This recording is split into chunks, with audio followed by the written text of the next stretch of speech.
There it is officially, kids. The beacon. The timestamp. The event by which you may set your watches, mark your calendars, adjust your clocks, and live your lives in general.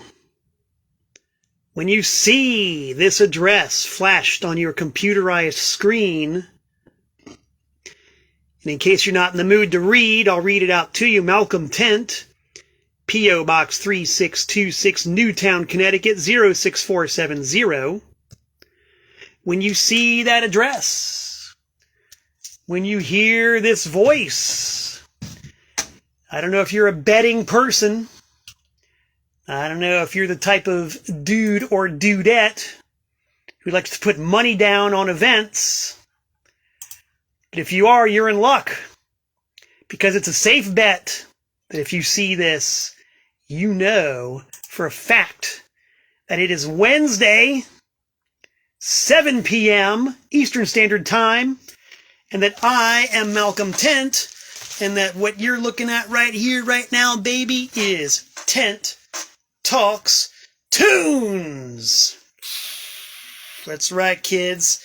Tent Talks Tunes, or as they say in the vernacular around here, Tent Talks Tunes. Brought to you on my brand new Teleo phone, which I'm slowly getting grips on. I am slowly, gradually learning how to work this thing. Excuse me, let's see if we can frame this just a little tiny bit better.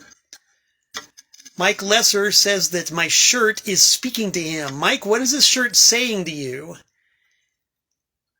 Does this make you want to go out into the woods and cut down a tree? Does it make you want to split some logs? Fell some forest? Speak to me, Mike. What does my shirt say to you in so many words?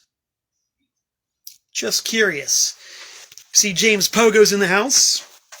Hope nobody minds the missing button. All of my wardrobe comes from the thrift shop. 98% of my wardrobe is from the thrift shop. So we will have things like missing buttons, buttons that don't button, all kinds of weird stuff. Let me frame myself a little bit better here. Getting a new phone was not my idea. It was something that was forced upon me. I was told that my old 4G phone... No, wait, I got to go this way. My old 4G phone was rendered obsolete. Not through any doing of mine. I'm just sitting here minding my own business, as I always am.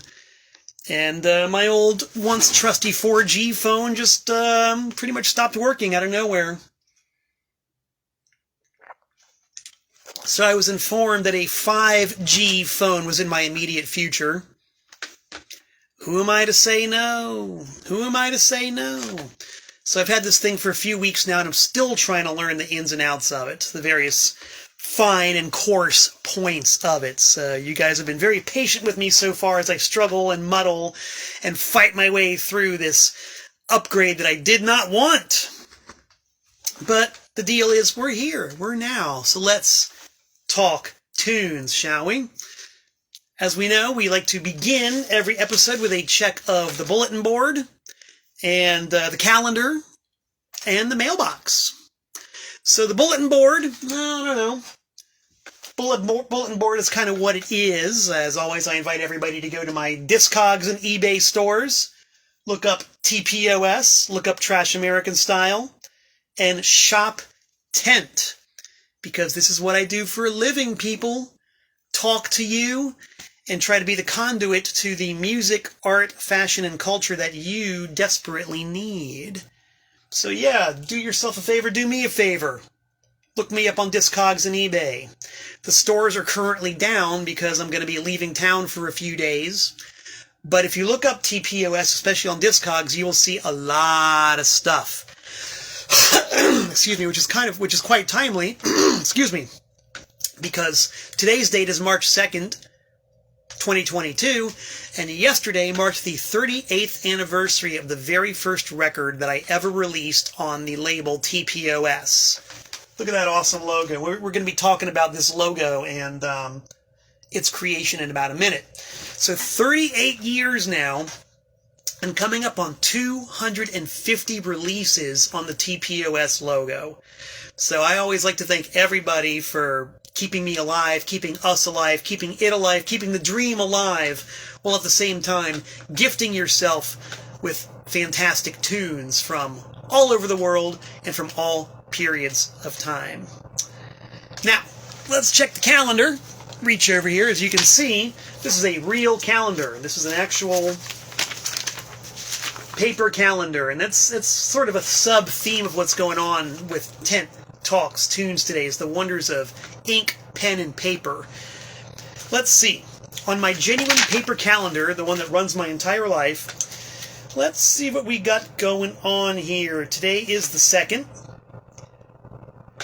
Let's see, next weekend, the 11th and 12th, I have a top secret recording session with a band.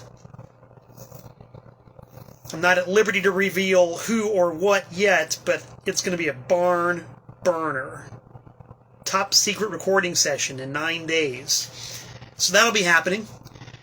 Let's see, what's happening after that? Dentist appointment. Here's something that's very interesting. On March 31st, the almighty Antiseen will be playing the Ground Zero in Spartanburg, South Carolina, with Wednesday 13. Woo! All roads lead to Spartanburg on March 31st, so get into your vehicle of choice, whether it be a canoe, a chariot, the Concorde, supersonic transport taken out of mothballs just for you, whatever it takes. Get to Spartanburg on March 31st. Antiseen on Wednesday 13th. And since you're going to be in Spartanburg on the 31st, you might as well go down the coast to Wilmington, North Carolina on April 1st to see Antiseen with our good friends Knowledge is for Fools and the Street Clones. That is, I think Rasta would say it's not a weekend, it's a week beginning. And actually not a week beginning, a strong beginning. It's not a weekend, it's a strong beginning. That's the example of word, sound, power I'm talking about. Don't have a nice weekend, have a nice, strong beginning. Can I get an amen from everybody out there watching? Can I get a thumbs up? Can I get an applause emoji? Can I get a smiley face? Who can get the affirmation that it is better to have a strong beginning than a weak end? I'll drink to that. And I see a bunch of yous are drinking to it too.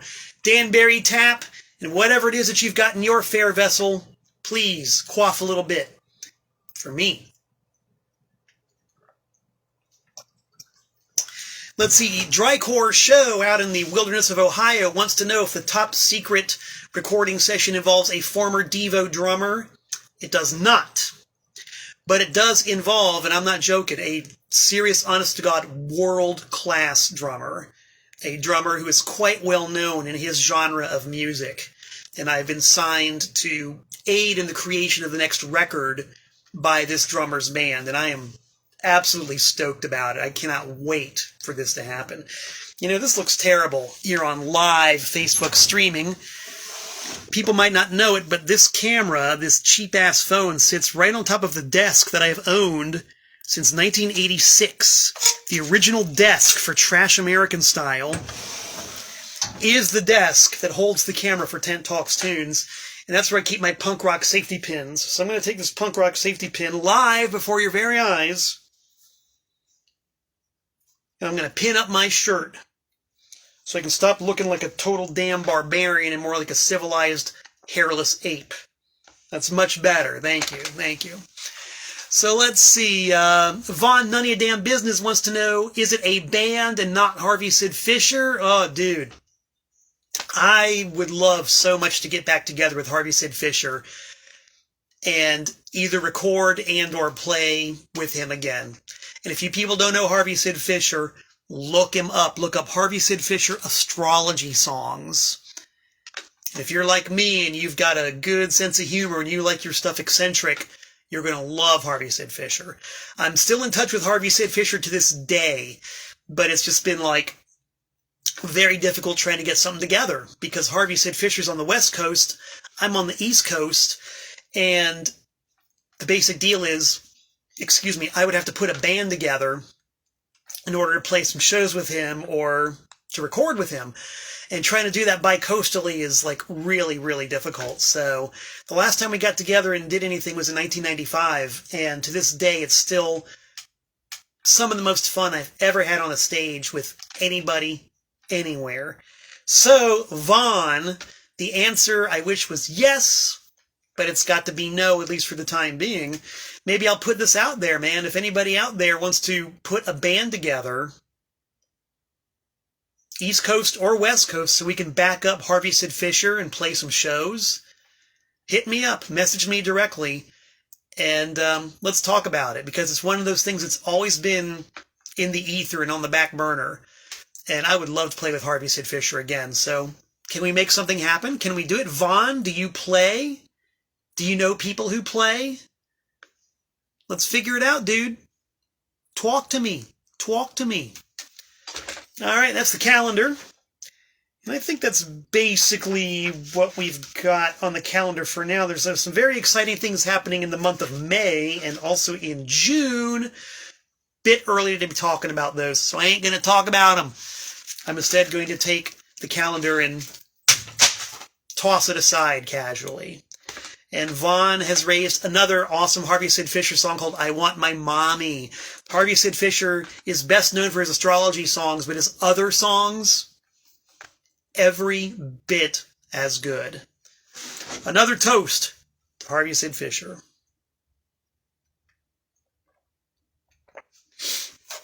All right, let's check the mailbox, shall we? It's been a kind of a slow mail week, but a good mail week. Really, anytime that anything comes into the mailbox, it's a good day. And I actually got this a little while ago, but have not talked about it until now. Some of you might have mentioned the most excellent, you might have heard me mention, the most excellent punk rock band from Hattiesburg, Mississippi, Before I Hang.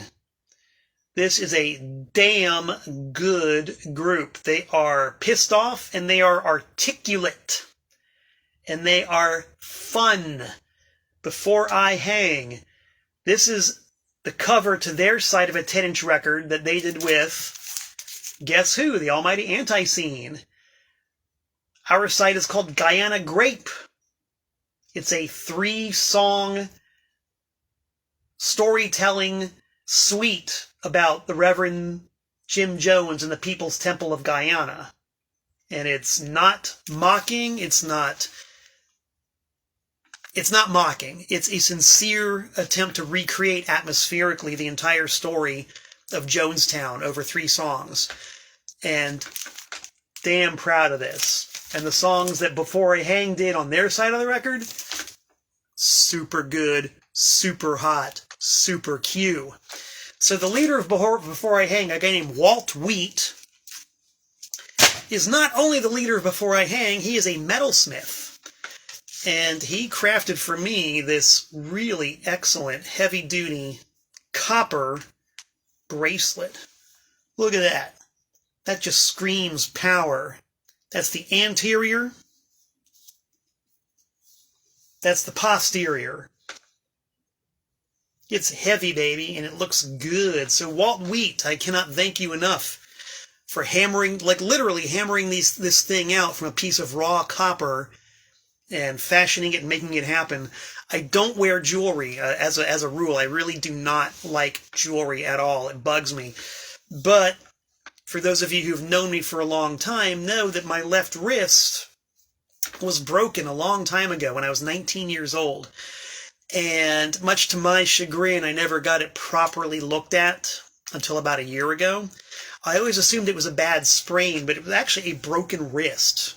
I fell on it and broke it when I was 19, and it healed improperly, and so now I've got a wicked case of arthritis in this wrist. So, even though I would normally not wear jewelry or anything, I'm going to wear this copper gauntlet made for me by Walt Wheat, and we'll see if it can do something for my arthritis. Let's hope it does. even if it doesn't, it looks good. So thank you, Walt, for that. I really appreciate it. If y'all want one, hit up Walt Wheat. Talk to him. I'm sure he'll give you a good price and definitely a good product. Speaking of good price and good product, I have a package that arrived in the mail with a return address from Euclid, Ohio. Now, as you can see, this is completely sealed. It is not open. It is taped shut firmly. So I have not seen the actual contents of this envelope, although I know what's in the envelope. Before I do the cold unveiling here on Tent Talks Tunes, I'm going to give you some of the backstory as to why I have this big old envelope from Euclid, Ohio. By the way, Kit E. Cat from the great state of North Carolina says she loves the Before I Hang Antiseen split 10-inch. Thank you, Ms. Cat. That came out on the fine Jackhammer label from Mobile, Alabama. I don't know if it's in print. It might be out of print, at least on vinyl. The CD was made for release only in Japan. And I know there were some copies available domestically. Not sure of the availability, but my friend Dennis Highland, who's on my friends list, runs Jackhammer Records in the States. If y'all want a copy of that record or their CD, hit him up. So anyway, here's the backstory behind the contents of this mysterious and enigmatic sealed envelope. The one which indeed did open the show with my address. The story goes back to, let me think, I believe 6 years ago. 6-ish years ago. And if I had the ability to go on my website right now, I would find the exact date. It was May 13th. At a really awesome venue called Now That's Class in Cleveland, Ohio. Classic punk rock dive. I believe that was the punk rock dive in Cleveland that had a cooler behind the bar filled with Mad Dog 2020.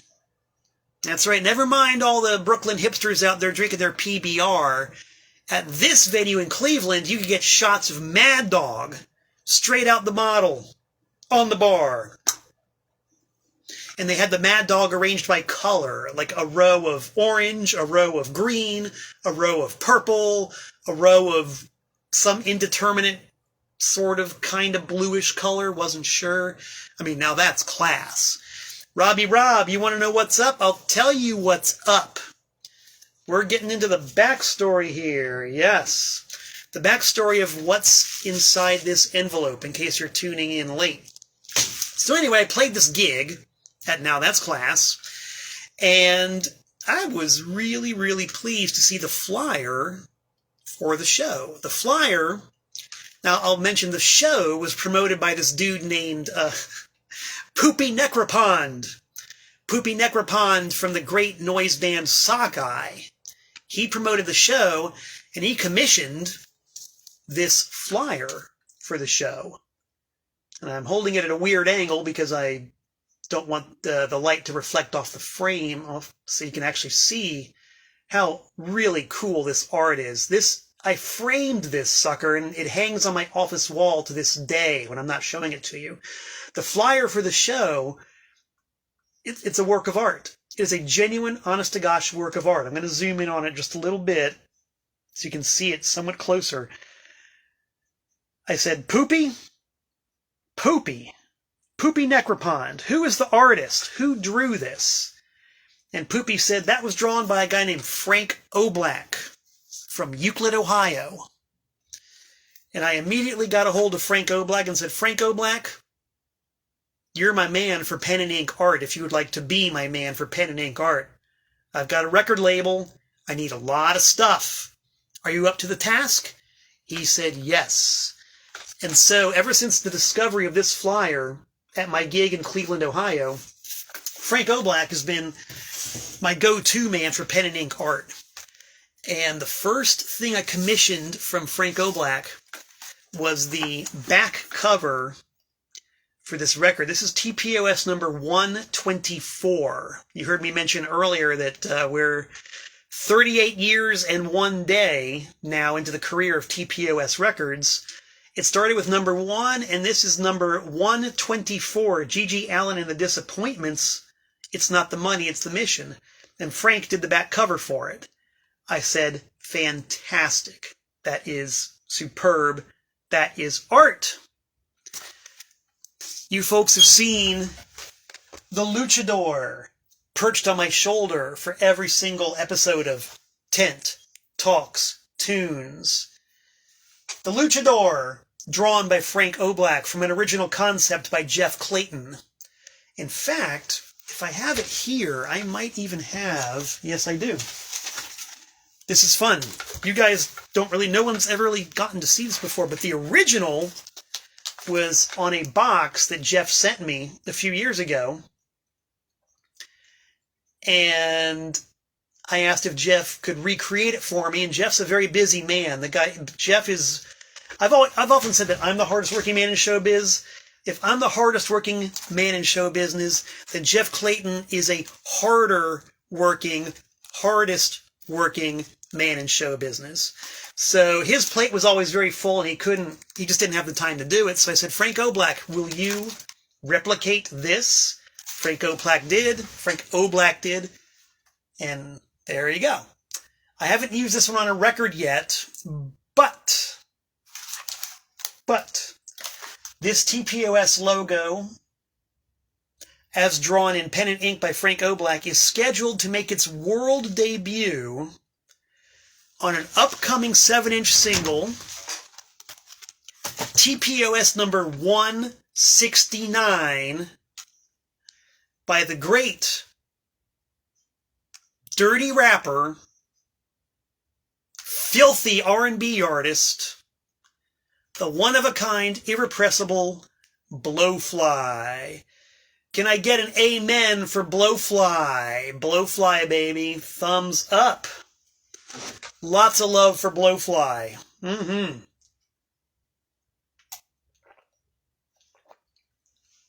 I am the happiest guy in this room at the prospect of releasing a Blowfly 7-inch single that will hopefully be happening before the end of the year. And that's going to have Frank Oblak's label logo right on it. Blowfly. Frank Oblak also drew the front sleeve for a Tiny Tim 7-inch that I did. That was TPOS number 187. In my rush to get set up today, I did not dig up the artwork, although you know what? I might have it right here. This is my desk that I've had for 37 years or whatever. I might have the Tiny Tim artwork in the file folder that says TPOS 187. Let's find out. Can I show it to you guys? Is this possible? Do miracles happen on Tent Talks Tunes? Yes, they do. Check this out. Drawn by Frank Oblak himself, pen and ink, Tiny Tim and Isidore Fertel, the War Between the Sexes 7-inch. That's the art he came up with it. And this is another deal where if you don't know who Isidore Fertel is, I mean, you know who Tiny Tim is, right? Of course you know who Tiny Tim is. But if you don't know the story of Isidore Fertel, 178% worth looking up. His story is intimately bound to that of Tiny Tim. And while you're at it, if you don't know all the biographical details about Tiny Tim, read up on Tiny Tim. It's beyond belief. It's the kind of story you just can't make up, and every bit of it is true. So that's why I am so thrilled and happy to be able to do this record label, because I can put out records by Tiny Tim and Blowfly and some of the other genuine outsider artists that I've been able to work with, either alive or dead. And that leads directly to the contents of this sealed envelope. Oh, yeah. Bruiser Braswell says, aloha from Crap County, Georgia. Aloha, Bruiser Braswell. Not long for Crap County, though, from what I understand. You're going to be heading north, son. North. To that other Carolina. The North Carolina. Bruiser Braswell from the great band Taped Fist, who very sadly are about to call it quits after 10 years of musical merriment, mayhemic.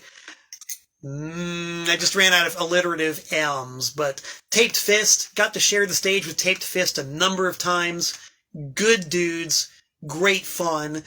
And with the name Taped Fist, you know where they're coming from. You know where they're coming from. It's all about the territory wrestling, kids. Murray Gelman knows what I'm talking about out there in Tucson, Arizona. Yes, territory wrestling, baby. All right. So, what's in the envelope? Let's find out. We got the Million Mile Scissors here. We're going to put another 1 foot. Another 1 foot on the Million Mile Scissors. Opening this with great care. With due alacrity, mind you, but great care nonetheless. I think I can do it like this without damaging the contents, because I know what's in here. I just haven't seen it yet. Bruiser Braswell says that he's bringing Crap County with him. Crap County is unilaterally relocating from the Macon area to North Carolina. Good job. So here we go. And this is part of the ongoing, never-ending thrill of discovery when you got a record label. Because I've seen the digital scan of this, and it looks really cool on my computer screen. But I haven't seen the real thing yet. I have not seen the real thing. Jason Green wants to know what's up. If y'all are concerned or questioning why did Jason Green refer to me as the minister, it's because I, in the Antiseen hierarchical organization, am the minister of propaganda.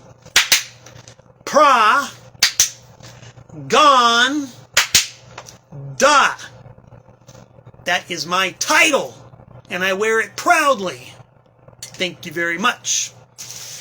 I'm also an ordained minister in the Universal Life Church. I've performed a few weddings in my day. I'd do it again. Just saying. If anybody out there feels the need to get married, let me know. Okay, so here we go. The cold unveiling of the sealed envelope. The object is being removed. Let's make sure there's nothing else in there. All right, save that for storage. Okay, we can see that on the face of it, not much. But let's open it up and take it out. Oh, but before I actually do the unveiling, Robbie Rob wants to know what's my favorite wrestling promotion from the territory days. Dude, Florida NWA, Championship Wrestling from Florida, motherfucker. That's what I was raised on. From the year 1975 until about late 1981. Championship Wrestling from Florida every Saturday on Channel 6. And once in a while, I was lucky enough to actually go to live wrestling cards. Sometimes at the Miami-Dade Community College Gymnasium. Sometimes at the Miami High Life Fronton. Oh yes, Championship Wrestling from Florida. I've done entire episodes of Tent Talks Tunes on territory wrestling, Championship Wrestling from Florida specifically. If you look me up on YouTube, you will see archived episodes of Tent Talks Tunes, and the wrestling episode is up there. I think there's at least 2 wrestling episodes where I talk about the wonder and the glory of what 1970s and 80s territory wrestling was all about. And Edward, Bruiser Braswell, you know me very well. King Curtis. King Curtis was and is my favorite wrestler of all time. King Curtis. King Curtis Ayukia. He was billed as the Madman from Singapore. when he wrestled in Florida, and he was, for almost his entire run, the baddest of the bad. The baddest of the bad. He was beyond evil. He was demented.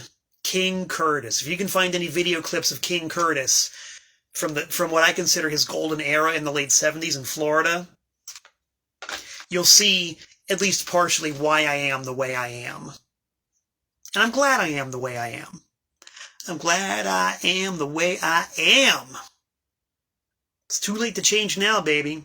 It's too late to turn back now. I believe I've been warped by King Curtis. Happily, unrepentantly. Yes, Gordon Soley, probably the single greatest play-by-play wrestling announcer ever. And Vaughn says that he grew up with Georgia Championship Wrestling with Gordon Soley, which was pretty damn close to Florida Championship Wrestling. I mean, between Florida, Georgia, and the Carolinas, you had Florida Championship Wrestling, Georgia Championship Wrestling, and the Mid-South Territory. And if you went over a little bit west, you had Jerry Lawler doing his thing in Memphis. I mean, that's what I call a power block of professional wrestling. None of this sports entertainment bullshit. I mean wrestling! Pardon me while I calm down a little bit.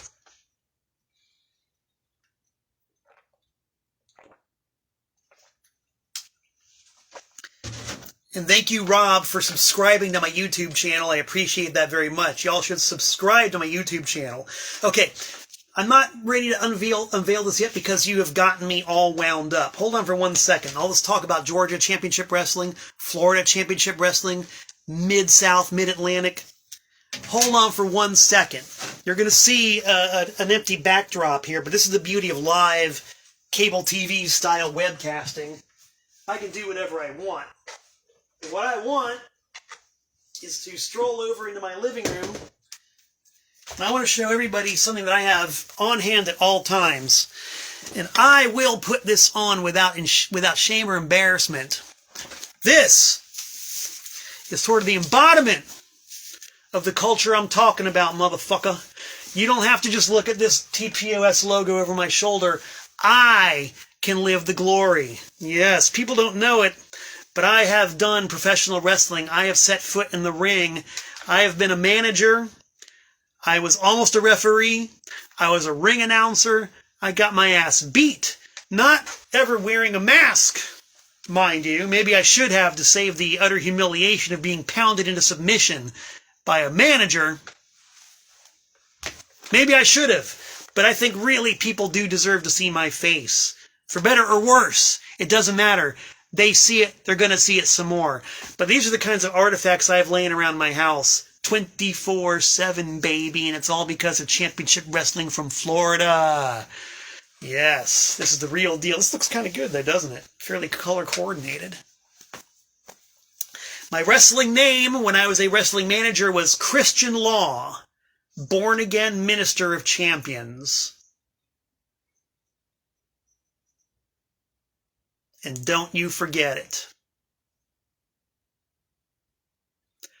I've made deep inquiries as to whether or not any video footage exists of my little run as Christian Law, the born-again minister of champions. Alas, there is none. But I can still put on the hood, and I can relive the glory. I can relive the dream.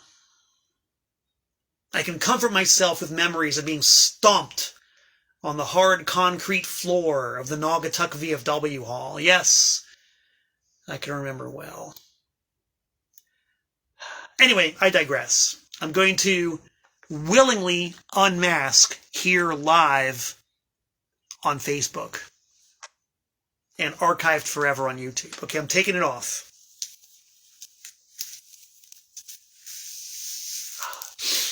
I'm sure that Jody Hamilton right now is turning over in his grave because I just removed the hood willingly and revealed myself. You're not supposed to do that, but I did it. I'm an iconoclast.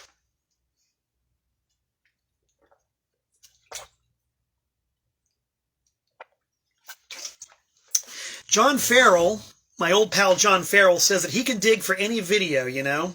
John Farrell, I'm going to tell you again, I've mentioned this to you before, the only thing I want out of life, is to hear the original theme music from Championship Wrestling from Florida, circa 1975. To this day, I can hear that theme music replaying in my head. It was the best theme song ever. Action-packed, farfisa organ, fuzz guitar, tambourine, drums. It opened up every single episode of Championship Wrestling from Florida in the year 1975. And it is nowhere on the internet. It is not on YouTube. Anytime that old episodes of Championship Wrestling from Florida air from that time period, the original music has been substituted with modern day production music.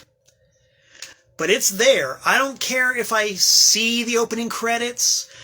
I don't care if it's the sound of somebody with a telephone aimed at a speaker while the music plays in the background. I don't care. It doesn't have to be hi-fi. I just want to hear it. That's all. I just want to hear it. So, Mr. Farrell, I'm putting that bug in your ear again. Thank you, but not good night yet. So anyway, that was a little bit of a detour, wasn't it? Isn't this great? This is what live webcasting is all about. Robbie Rob wants to know if I'm into AEW at all. The answer is no, I am not. I am not into any wrestling product that has come after the golden era of ECW. And that is no disrespect at all to the current practitioners of professional wrestling or the people who watch it. I just kind of lost interest. I live in the past sometimes. What can I tell you? I live in the past sometimes. I don't read modern comic books. The only comic books I read are from 1981 and before. Pretty much. That's my style. That's my era. That's what I like. And yes, ECW was insane. The best. Okay. So yeah, I might have to do yet another episode on professional wrestling, in addition to the one or two I've done already, because I got plenty of stories I don't think I've told yet about seeing certain matches in the mid-70s that were just incredible. So yeah, back to the topic at hand. What did I get in the mail? Not a blank piece of paper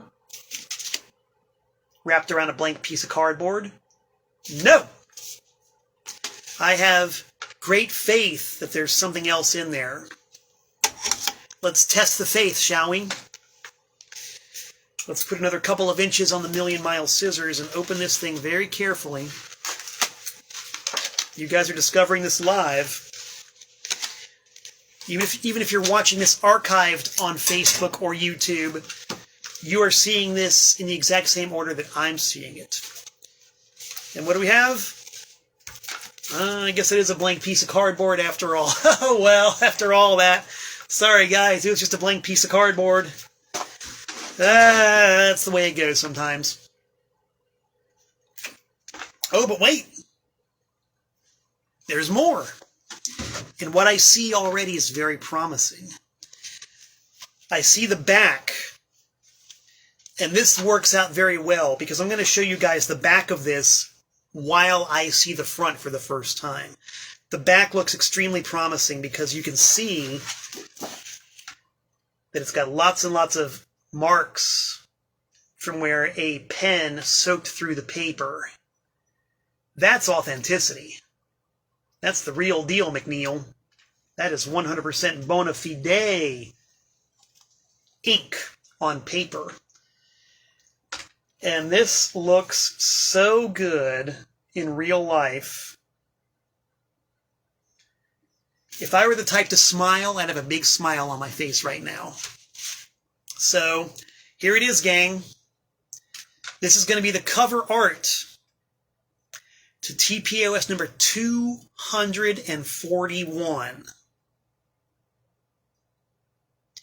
In my continuing effort to round up every single piece of out-of-print and or unreleased G.G. Allin material out there, I am very happy to now officially announce the upcoming first time ever issue of G.G. Allin and the Scumfucks Suicide Rehearsals with front cover art by Frank O'Black. Fully licensed, completely legit, out soon on TPOS. And as I said before, whether you like G.G. or not, and a lot of people don't, you got to admit the dude was prolific and he wrote some great songs. He stole a lot of great songs, and he was nothing else if not provocative and willfully controversial. And as Wikipedia once said, I think their exact term was wildly transgressive. Such is the nature of art. A toast to art.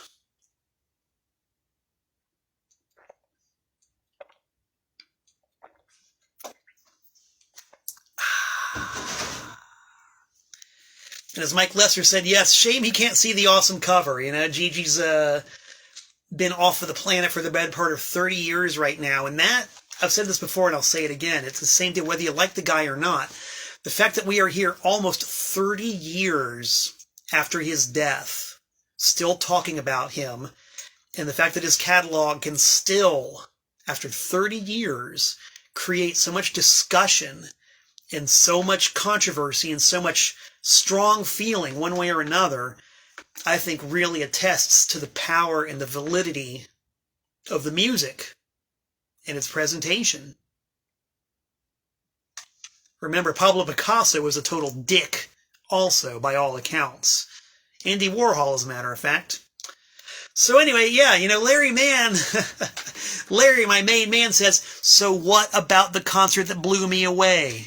Guess what I'm going to talk about right now? The concert that blew me away.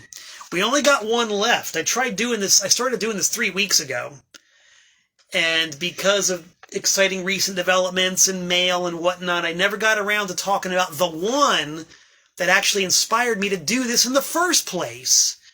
I talked about shows that blew me away by KRS-One, by, I don't even remember now, it's been weeks. But the one show I wanted to talk about, I'm going to talk about right now.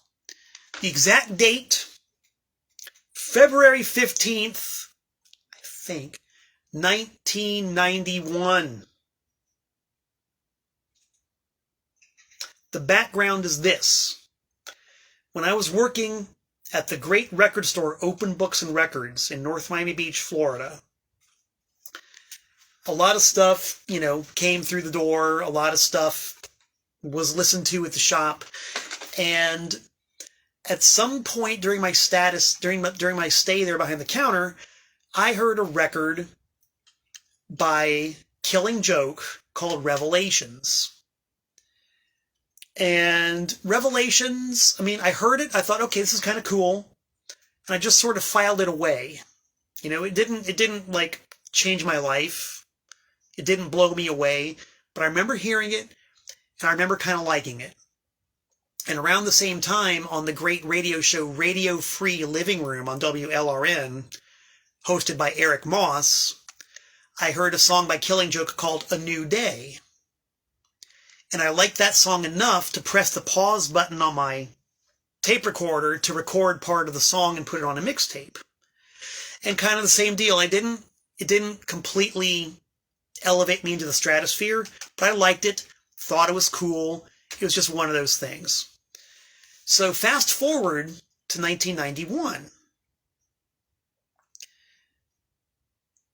In the intervening years, me not being a fan of Killing Joke and not a follower, I was just kind of aware of the fact that Killing Joke they'd gone soft. They had totally gone soft. They had put out a couple of like really weak new wave records. They changed their image. You know, they'd gotten poppy and then they broke up for a while. And the sort of general consensus, the sort of general feeling in the air was that they were total has-beens. They'd had their moment. They were done. And I know their records didn't sell. Like whenever I had Killing Joke records in the shop, they just kind of sat there. Like nobody ever really bought them. So I didn't take them very seriously. You know, I had heard something by them, thought it was okay, kind of liked it. But now the word has it that they're washed up. They're weak and they're lame. And in 1991, they got back together to, you know, play some shows and I guess record an album. And I didn't really care that much. Because who wants to see a bunch of washed up old has-beens? I wasn't interested. You know, reunion album? Who cares? Really, who cares? So, it was with a little bit of ho-hum reaction that I received the news that my friend Ernie Latanzio, the bass player for Head, H-E-D, Head in Danbury, he had an extra ticket to go see Killing Joke live in New Haven at this place called the Ozone. He called me up and said, hey, you want to go? I said, not particularly, but it might be fun. Might be fun to go down there and watch these old burnouts stumble through a set, play some of their weak-ass new wave music. Sure, why not? Let's go. It's a free ticket. Why not? I think it was like a Wednesday night, too, so whatever. Wednesday for free, let's go see these old burnouts do their thing.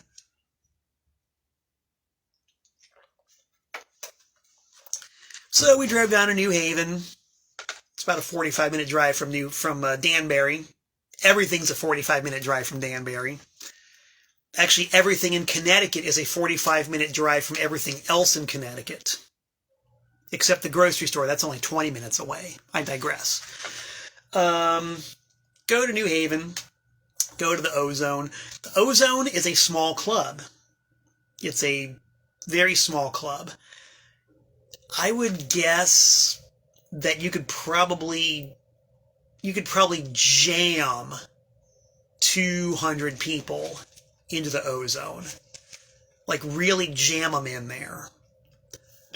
Excuse me. And much to my surprise, the Ozone was really jammed that night. They were able to get maybe 200 people, you know, goths primarily, who actually wanted to see what was left of a band that was at one time kind of interesting. So I thought, all right, that in itself is kind of interesting. They can still draw a bit of a crowd, even though it's a very small room. You know, the people were packed in there pretty good.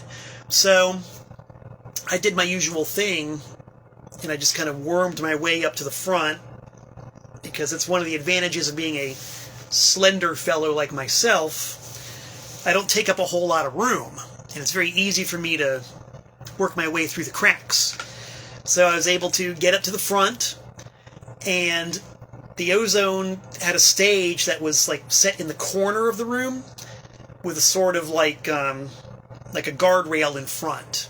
It was weird. It was like a guardrail in the front, and to get on the stage you'd go between the posts of the guardrail, and then the band would play on the stage behind the guardrail. It's the best way I can describe it. So I went up front, sat on the guardrail by stage left. Perfect vantage point. Why not? Now, the other thing that had me kind of interested about going to see Killing Joke for free on a Wednesday night or whatever it was that Martin Atkins was in the band. Martin Atkins, formerly of Public Image Limited. And if y'all have seen Tent Talks Tunes a couple of times, you know that I love me some original Public Image Limited. That is before, basically any version of Public Image Limited when Keith Levine was still in the band. I'm all over it, baby. I am all over that like brown on rice. And Martin Atkins was their longest-serving drummer during that time. Those are his drum beats on the Flowers of Romance at least the real heavy whomping drum beats on that album, that's Martin Atkins. So I thought, all right, pretty cool. Even if Killing Joke are a bunch of has-beens and burnouts, at least they got Martin Atkins in the band. Whatever, I get to watch Martin Atkins play. So I'm, there, waiting for the show to begin. And there's a little bit of commotion in the back of the room. I look back, and here comes Killing Joke. They're making their way through the crowd. They somehow parted the densely packed crowd and had Killing Joke make their entrance through the middle of the crowd to the stage. And I remember very clearly Geordie holding up that beautiful golden hollow body guitar of his, like holding it up. It wasn't waiting for him on the stage. He had it with him. He took that thing wherever he went, apparently, holding up the guitar and making his way to the stage. And so, okay, showtime. Let's see what these bozos can do. The show begins.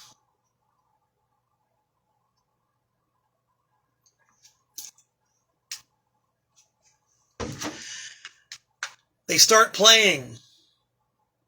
Actually, hold on for 1 second. I got a message from Ray Gelman, says she's trying to comment, and comments are limited. I have no idea what it's all about. Sorry, Ray. I don't know. Show begins. This backing track starts to play. This, like, slow, dreary backing track. It's like a synthesizer and a drum track. And I said, wow, this is just about as bad as I thought it was going to be. They're playing along to a backing track. So the backing track goes, and the band starts playing along with the backing track. And it's just this slow, dreary, tedious kind of dirge song. And it goes on for like 7 or 8 minutes. No lie. The tune in question, I found out later, is called Inside the Termite Mound. Listen to it, and you'll see what I'm talking about. They open the show with this.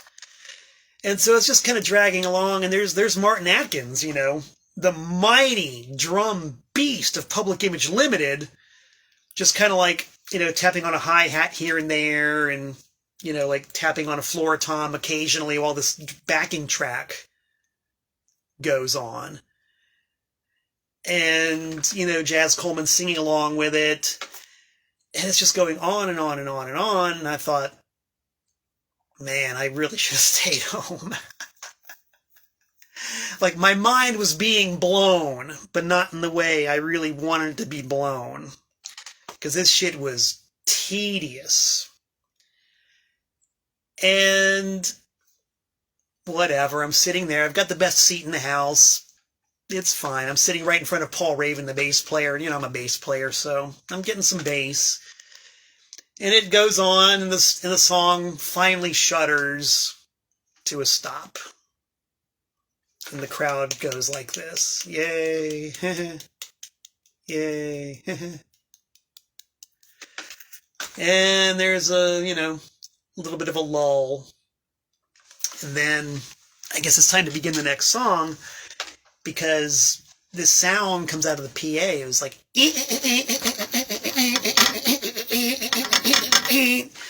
made by the keyboard player. It's just sitting there pressing a button. But the music moved like this, and maybe somehow, I don't remember, but I might have seen Jazz Coleman moving like this, while this synthesizer part played. And then all of a sudden, Jazz Coleman did as only Jazz Coleman can do. He went, ah! His veins bulging out, and his eyes bugged out, and his teeth bared, and the microphone in his hand, and the band went.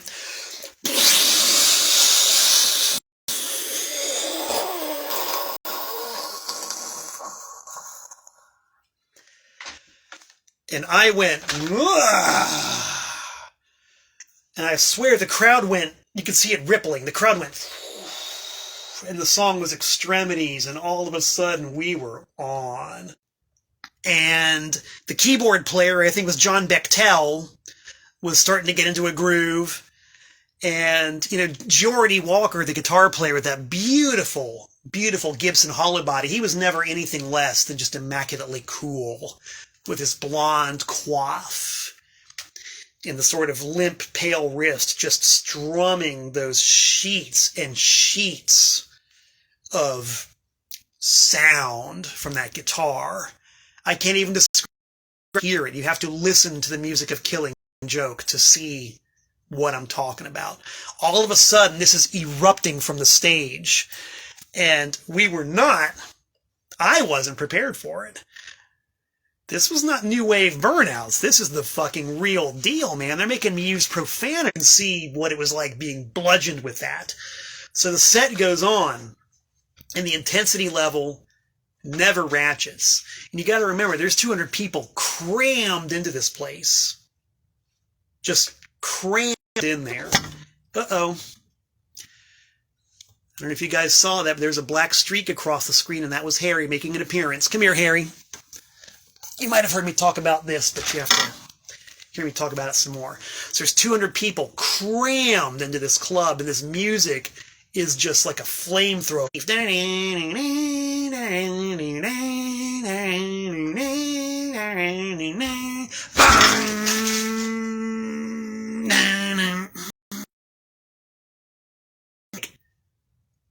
Taut with tension. It was just so stretched out and tense. And did I mention phenomenally loud? Like whatever kind of PA they had in this club, it was being brutal. And so they're playing this song, and the song was called Intravenous. Same deal. Listen to Intravenous and just listen to the way that song builds up and gets more and more intense. And they just keep ratcheting it and ratcheting it and ratcheting it until you get to the end part where it sounds like a volcano going off. The music is just erupting. And by this time, John Bechtel, the keyboard player, he's back in the corner playing his keyboards, and he's got his eyes rolled back in his head. You know, he looks like a 1980s New York school with black hair and all black, and his eyes rolled back in his head, and he's just got this ecstatic smile on his face. And Jazz Coleman is, of course, projecting everything he's got. He's trying to pull his guts out through his larynx. And he's just serious stuff. And so he's spewing out this incredibly heavy bass, and in the middle of all this mayhem, somebody comes out from the audience and hands Paul a big cigar and offers it to Raven, and Raven's playing, says, yeah, gimme. So this guy puts a cigar in Paul Raven's mouth, and Paul Raven starts puffing on this cigar with a big grin on his face, and he looks over at Geordie saying, hey, like, look, I got a cigar. Puffing away merrily, trying to describe it as like trying to beat you up with a feather pillow. It was mind-blowing. And that was, I became a Killing Joke fan for life.